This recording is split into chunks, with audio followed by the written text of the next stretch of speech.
Good evening money persons, welcome to daily money show number 460. ఈరోజు daily money షోలో Tata group వాళ్ళు listed స్పేస్లో ఉన్నటువంటి ఒక మ్యూచువల్ ఫండ్ కంపెనీలోని మెజారిటీ స్టేక్ అక్వైర్ చేయబోతున్నట్లుగా ఒక న్యూస్ అప్డేట్ వస్తుంది. దీంతోనే ఆ స్టాక్లోని ఈరోజు ర్యాలీ కూడా కనపడింది. దీని రిలేటెడ్గా ఉన్నటువంటి కంప్లీట్ డీటెయిల్స్ని డిస్కస్ చేసుకుందాం.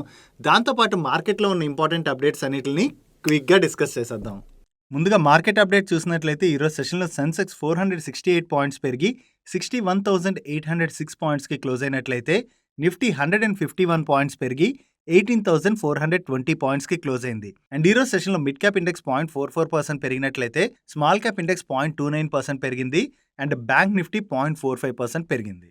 లాస్ట్ వీక్లోని యూఎస్ ఫెడ్ మీటింగ్ అవుట్కమ్ వచ్చిన దగ్గర నుంచి గ్లోబల్ మార్కెట్స్ అన్నిటిలో ప్రెషర్ కనపడింది. అదే ప్రెషర్ మన ఇండియన్ మార్కెట్లో కూడా చూసాం. అండ్ నౌ వీకెండ్ కంప్లీట్ అయ్యాక అగైన్ ఈ రోజు మన మార్కెట్స్ ఓపెన్ అయ్యాక మన మార్కెట్లో కొంత రికవరీ ర్యాలీ కనపడింది. అండ్ అలాగే ఈ రోజు మార్కెట్లో ఈ రికవరీ ర్యాలీ కనపడడానికి పెద్దగా రీజన్స్ అంటూ ఏమీ లేవు. ఈవెన్ ఈ వీడియో రికార్డ్ చేసే టైంకి డౌ ఫ్యూచర్స్ కూడా స్లైట్ గా పాజిటివ్ గానే ఉన్నాయి. నెక్స్ట్ యాక్సెంచర్ వాళ్ళు యుఎస్ లో వాళ్ళ రిజల్ట్స్ అనౌన్స్ చేసిన తర్వాత దాని తర్వాత మన ఇండియన్ ఐటీ కంపెనీస్ రిజల్ట్స్ ఎలా వస్తాయని చెప్పి ఎస్టిమేషన్స్ చేస్తూ ఉంటారు. ఈ వీకెండ్ లోని యాక్సెంచర్ వాళ్ళు రిజల్ట్స్ అనౌన్స్ చేయడం జరిగింది. వీళ్ళు రెవెన్యూలో అయితే మంచి గ్రోత్ ని డెలివర్ చేశారు. కానీ ఫైనాన్షియల్ ఇయర్ 23 గైడెన్స్ ప్రీవియస్ గా 8 to 11% గా ఉండొచ్చని ఏదైతే వీళ్ళు కామెంటరీ చేశారో దాన్నే కంటిన్యూ చేస్తున్నారు. దీంతో వేరియస్ బ్రోకరేజ్ హౌసెస్ ఈ ఫైనాన్షియల్ ఇయర్ 23 లో డిమాండ్ అయితే మోడరేషన్ అంటే మీడియం గానే ఉండొచ్చు, పెద్దగా డిమాండ్ కనబడకపోవచ్చు అని చెప్తున్నారు. అండ్ అంతేకాకుండా వీళ్ళ రెవెన్యూస్ లో గ్రోత్ డెలివర్ చేసినా కూడా వీళ్ళు డీల్స్ విన్ అవడం అయితే స్లో డౌన్ అయింది. అండ్ ఒక పాజిటివ్ థింగ్ ఏంటంటే చాలా క్వార్టర్స్ నుంచి ఐటీ కంపెనీస్ యొక్క అట్రిషన్ లెవెల్స్ పెరుగుతూ వస్తున్నాయి. ఇలా అట్రిషన్ లెవెల్స్ పెరిగినట్లయితే వాళ్ళ ఎంప్లాయ్ ఎక్స్పెన్సెస్ పెరిగిపోతాయి. సో నెక్స్ట్ ఫ్యూ క్వార్టర్స్ లో మాత్రం ఈ అట్రిషన్ లెవెల్స్ సిగ్నిఫికెంట్ గా మన ఇండియన్ ఐటీ కంపెనీస్ లో తగ్గచ్చు అని చెప్పి వేరియస్ బ్రోకరేజ్ హౌసెస్ ఎస్టిమేట్ చేస్తున్నాయి. అండ్ ఫైనాన్షియల్ ఇయర్ 24 లో కూడా ఐటీ కంపెనీస్ యొక్క రెవెన్యూ గ్రోత్ ఎస్టిమేషన్స్ లోని డౌన్వర్డ్ రివిజన్స్ అంటే ఇంకా తగ్గచ్చని అండ్ నియర్ టర్మ్ లోని ఈ ఐటీ కంపెనీస్ లో రీ రేటింగ్ కూడా జరగకపోవచ్చు అని చెప్తున్నారు. ప్రెసెంట్ యుఎస్ అండ్ యూరోప్ లో ఏదైతే సిచ్యువేషన్ నడుస్తుందో దాంతోనే most of the IT companies కి వచ్చేటువంటి డీల్స్ అన్ని స్లో డౌన్ అవుతున్నాయి.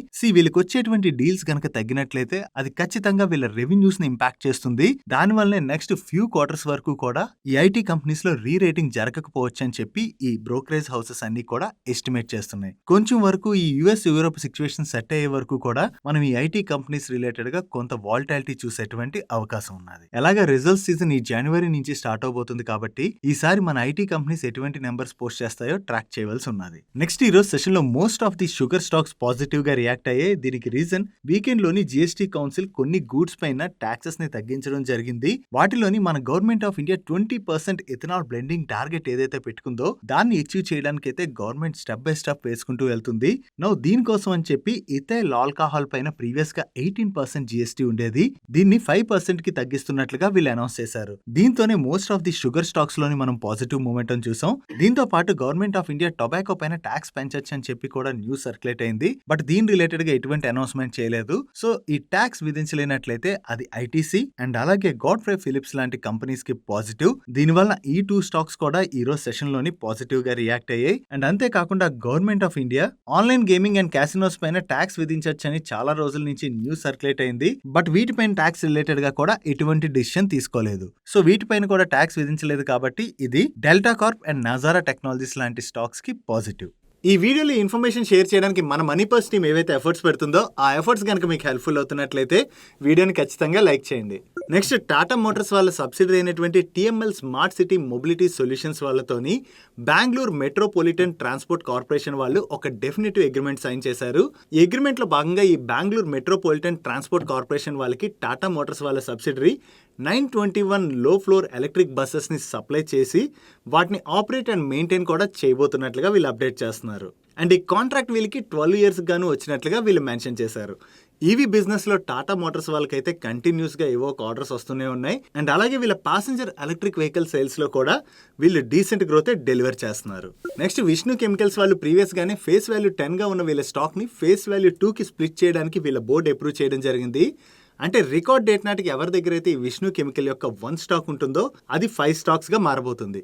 అండ్ నో ఈ స్టాక్ స్ప్లిట్ కి వీళ్ళు 13th జనవరిని రికార్డ్ డేట్ గా ఫిక్స్ చేసినట్టుగా అప్డేట్ చేస్తున్నారు. సో 13th జనవరి నాటికల్లా ఎవరి డిమాట్ అకౌంట్ లో అయితే విష్ణు కెమికల్స్ యొక్క 1 స్టాక్ ఉంటుందో అది 5 స్టాక్స్ గా మారబోతుంది. ఈ పాజిటివ్ కార్పొరేట్ యాక్షన్ అప్డేట్ తో ఈరోజు సెషన్ లో విష్ణు కెమికల్ స్టాక్ లో పాజిటివ్ మూమెంటం చూసాం. నెక్స్ట్ టాటా గ్రూప్ వాళ్ళు యూటీఏఎంసీ లోని మెజారిటీ స్టేక్ ని అక్వైర్ చేయబోతున్నట్లుగా ప్రీవియస్ గానే న్యూస్ అప్డేట్ వచ్చింది. నౌ దీని రిలేటెడ్ గా ఎకనామిక్ టైమ్స్ లోని మరొక అప్డేట్ వచ్చింది. వీళ్ళు ఏం చెప్తున్నారంటే టాటా గ్రూప్ వాళ్ళు యూటీఏఎంసీ లోని మెజారిటీ స్టేక్ ని అక్వైర్ చేయడానికి వీళ్ళ బోర్డు అప్రూవ్ చేసిందని, అండ్ అంతేకాకుండా యూటీఏఎంసీ లోని 23% స్టేక్ హోల్డ్ చేస్తున్న బిగ్ ఇన్వెస్టర్ అయినటువంటి టీరో గ్రూప్, ఇది ఒక గ్లోబల్ ఇన్వెస్ట్మెంట్ మేనేజ్మెంట్ కంపెనీ, వీళ్ళు కూడా టాటా గ్రూప్ వాళ్ళు యూటీఏఎంసీలోని ఈ స్టేక్ని అక్వైర్ చేయడానికి అప్రూవల్ ఇచ్చినట్లుగా అప్డేట్స్ వస్తున్నాయి. అండ్ ప్రెసెంట్ యూటీఏఎంసీలోని పిఎస్యూ కంపెనీస్ అయినటువంటి పంజాబ్ నేషనల్ బ్యాంక్ వాళ్ళు 15%, బ్యాంక్ ఆఫ్ బరోడా వాళ్ళు 10%, స్టేట్ బ్యాంక్ ఆఫ్ ఇండియా వాళ్ళు అనదర్ 10% అండ్ ఎల్ఐసి వాళ్ళు మరొక 10% స్టేక్ ని హోల్డ్ చేస్తున్నారు. ఈ పిఎస్యూస్ అన్ని కలిపి హోల్డ్ చేస్తున్నటువంటి 45% స్టేక్ ని టాటా గ్రూప్ వాళ్ళు అక్వైర్ చేయడానికి ఈ డిస్కషన్స్ నడుస్తున్నాయని, అండ్ వాల్యుయేషన్స్ రిలేటెడ్ గా డిస్కషన్స్ ఫైనల్ స్టేజ్ లో ఉన్నట్లుగా వీళ్ళు అప్డేట్ చేస్తున్నారు. మీకు ఐడియా ఉన్నట్లయితే టాటా వాళ్ళకి కూడా ఏఎంసీ బిజినెస్ ఉన్నది, టాటా మ్యూచువల్ ఫండ్. నవ్వు ఈ యూటీఏఎంసీలో కూడా మెజారిటీ స్టేక్ ని అక్వైర్ చేయడం ద్వారా వీళ్ళ మ్యూచువల్ ఫండ్ బిజినెస్ ని ఎక్స్పాండ్ చేయడానికి వీళ్ళు చూస్తున్నట్టుగా మనం అర్థం చేసుకోవచ్చు. అండ్ అంతేకాకుండా లాస్ట్ వీక్ లో పంజాబ్ నేషనల్ బ్యాంక్ వాళ్ళు ఈ యూటీఏఎంసీలో హోల్డ్ చేస్తున్నటువంటి 15% స్టేక్ ని డైవర్స్ట్ చేయడానికి చూస్తున్నట్లుగా వాళ్ళ దగ్గర నుంచి అప్డేట్ కూడా వచ్చింది. ఈ అప్డేట్ తోనే ఈరోజు సెషన్ లో యూటీఏఎంసీ స్టాక్ లో మనం పాజిటివ్ మూమెంటం చూసాం. అండ్ ఈ స్టేక్ సేల్ రిలేటెడ్ గా టాటా ఇన్వెస్ట్మెంట్స్ కార్పొరేషన్ వాళ్ళ దగ్గర నుంచి ఈ రోజు ఒక క్లారిఫికేషన్ వచ్చింది. ఈ న్యూస్ ఐటమ్ రిలేటెడ్ గా వీళ్ళకి ఎటువంటి ఇన్ఫర్మేషన్ లేదని, సో వీళ్ళు దీని రిలేటెడ్ గా ఏమీ కామెంట్ చేయలేమని చెప్పి ఎక్స్చేంజెస్ కి క్లారిఫికేషన్ రిలీజ్ చేయడం జరిగింది. నెక్స్ట్ ఈ రోజు సెషన్ లో new India insurance company and LIC stocks లోని మంచి పాజిటివ్ మూమెంటం కనపడింది. దీనికి రీజన్ ఎల్ఐసి లోని న్యూ ఇండియా ఇన్సూరెన్స్ తో పాటుగా oriental insurance company, national insurance company and United India insurance company ఈ పిఎస్యూస్ అన్నిటిని కూడా మర్జ్ చేయొచ్చు అని చెప్పి చాలా రోజుల నుంచి న్యూస్ అప్డేట్ సర్క్యులేట్ అవుతుంది. మైట్ బి దీంతోనే అయి ఉండొచ్చు ఈ రోజు సెషన్ లో ఈ రెండు స్టాక్స్ పాజిటివ్ గా రియాక్ట్ అయ్యాయి. అండ్ వీటితో పాటు అనదర్ పిఎస్యూ ఇన్సూరెన్స్ కంపెనీ అయినటువంటి general insurance corporation of India stock కూడా 11% పైనే పెరిగింది. నెక్స్ట్ కేఈసీ ఇంటర్నేషనల్ వాళ్ళకి వాళ్ళ టీఎండి బిజినెస్ అంటే ట్రాన్స్మిషన్ అండ్ డిస్ట్రిబ్యూషన్ బిజినెస్ లోని అండ్ అలాగే సోలార్ బిజినెస్ లోను కలుపుకుని 1313 crores వర్త్ న్యూ ఆర్డర్స్ వచ్చినట్టుగా అప్డేట్ చేస్తున్నారు. ఈ ఆర్డర్స్ లోని సోలార్ సెగ్మెంట్ లో వీళ్ళకి ఇప్పుడు ఏదైతే ఆర్డర్ వచ్చిందో అది లార్జెస్ట్ సోలార్ ఆర్డర్ అని, అండ్ దీంతో పాటుగా టీఎండి బిజినెస్ లోని వీళ్ళకి రిఫైనరీ పిఎస్యూ దగ్గర నుంచి 220 kV సబ్ స్టేషన్ ఆర్డర్ ఏదైతే వచ్చిందో అది మేడ్ ఇన్ అంటే రిఫైనరీ పిఎస్యూ దగ్గర నుంచి వచ్చినటువంటి ఫస్ట్ ఆర్డర్ గా వీళ్ళు అప్డేట్ చేస్తున్నారు. నెక్స్ట్ ఎస్ బ్యాంక్ వాళ్ళు వాళ్ళ స్ట్రెస్డ్ అసెట్స్ ఏవైతే ఉన్నాయో వాటిని JC Flowers asset reconstruction private limited వాళ్ళకి ప్రీవియస్ గానే సేల్ చేస్తున్నట్టుగా అప్డేట్ చేశారు. అండ్ ఈ అసెట్స్ ను ఇప్పుడు ట్రాన్స్ఫర్ చేయవలసిన టైం వచ్చింది. బట్ కాకపోతే 1st April నుంచి 30th November మధ్యన వీళ్ళకి కొన్ని రికవరీస్ కూడా వచ్చాయి కాబట్టి వాటిని అడ్జస్ట్ చేసిన తర్వాత 48,000 crores స్ట్రెస్డ్ అసెట్ పోర్ట్ఫోలియో ఏదైతే ఉందో దాన్ని వీళ్ళు ఐడెంటిఫై చేసి వేటిని అసైన్ చేయాలని చెప్పి ఒక కంక్లూజన్ కి వచ్చినట్టుగా అప్డేట్ చేస్తున్నారు. నెక్స్ట్ ఈ రోజు సెషన్ లో M&M లోని ఒక బ్లాక్ డీల్ జరిగింది. ఈ బ్లాక్ డీల్ లోని 4,32,679 షేర్స్ అంటే 55.53 crores worth shares, each share 1283 rupees 50 పైసా చొప్పున హ్యాండ్స్ చేంజ్ అయినట్టుగా అప్డేట్స్ వస్తున్నాయి. మార్కెట్ లో ట్రేడ్ అవుతున్నటువంటి ప్రైస్ రేంజ్ లోనే ఈ బ్లాక్ డీల్ కూడా జరగడంతో ఈ రోజు సెషన్ లో M&M స్టాక్ పాజిటివ్ గా రియాక్ట్ అయింది. అండ్ దీంతో పాటుగా నీతి ఆయోగ్ వాళ్ళు కూడా మన ఇండియాలోని ట్రాక్టర్ సేల్స్ బాగా పెరుగుతున్నట్లుగా అండ్ ఈ ఫైనాన్షియల్ ఇయర్ లో ఇంకా పెరిగేటువంటి ఛాన్స్ ఉన్నదని చెప్పి కామెంట్ చేయడం జరిగింది.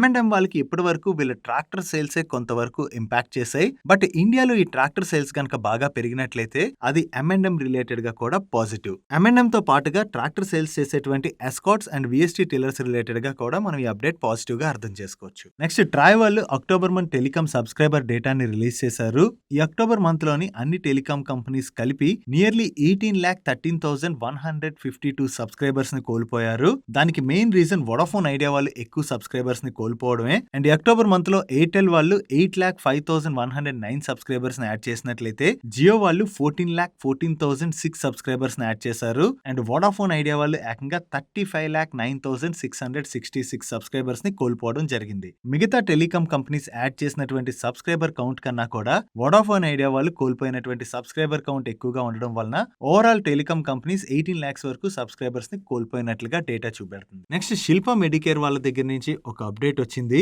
వీళ్ళు క్యాపసిటీ బెన్ 1000 mg డిస్పర్సిబుల్ టాబ్లెట్ ని లాంచ్ చేసినట్లుగా, ఇది వరల్డ్ లోనే ఫస్ట్ టైం ఇటువంటి టాబ్లెట్ ని లాంచ్ చేసినటువంటి కంపెనీ శిల్ప మెడికేరే అని చెప్పి వీళ్ళు అప్డేట్ చేస్తున్నారు. ఈ టాబ్లెట్స్ కోలరెస్ట్రాల్ అండ్ మెటాస్టేటిక్ బ్రెస్ట్ క్యాన్సర్ లోని ఒక ఇన్నోవేషన్ అని వీళ్ళు అప్డేట్ చేస్తున్నారు. చెప్తున్నారు. ఈ టాబ్లెట్స్ వలన పేషెంట్స్ కి ఎవరికైతే కంప్లైంట్స్ ఇష్యూస్ ఉంటాయో, అంటే ఏంటంటే ఈ క్యాన్సర్ పేషెంట్స్ ఎవరైతే ఉంటారో వాళ్ళు పర్ డే 7 to 8 టాబ్లెట్స్ ని వేసుకోవాల్సి ఉంటుంది. సో ఒక్కసారి వీళ్ళకి స్వాలోయింగ్ డిఫికల్టీస్ ఉంటాయి కాబట్టి ఆ టైంలో టాబ్లెట్స్ వేసుకోవడం చాలా కష్టంగా ఉంటుంది. బట్ వీళ్ళు ఇప్పుడు తీసుకొచ్చినటువంటి ఈ కేపబెల్ టాబ్లెట్స్ ఏవైతే ఉన్నాయో దీన్ని 100 ml వాటర్ లో కలుపుకొని ఆ టాబ్లెట్ మొత్తం వాటర్ లో డిజాల్వ్ అయిపోయిన తర్వాత తాగితే సరిపోతుందని అండ్ డైలీ దీన్ని 2 times తీసుకోవాలని చెప్పి వీళ్ళు చెప్తున్నారు. వీళ్ళు ఇన్నోవేటివ్ టాబ్లెట్ ని తీసుకొచ్చారనే ఈ అప్డేట్ తో ఈరోజు సెషన్ లో శిల్ప మెడికేర్ స్టాక్ 3% పైనే పెరిగింది.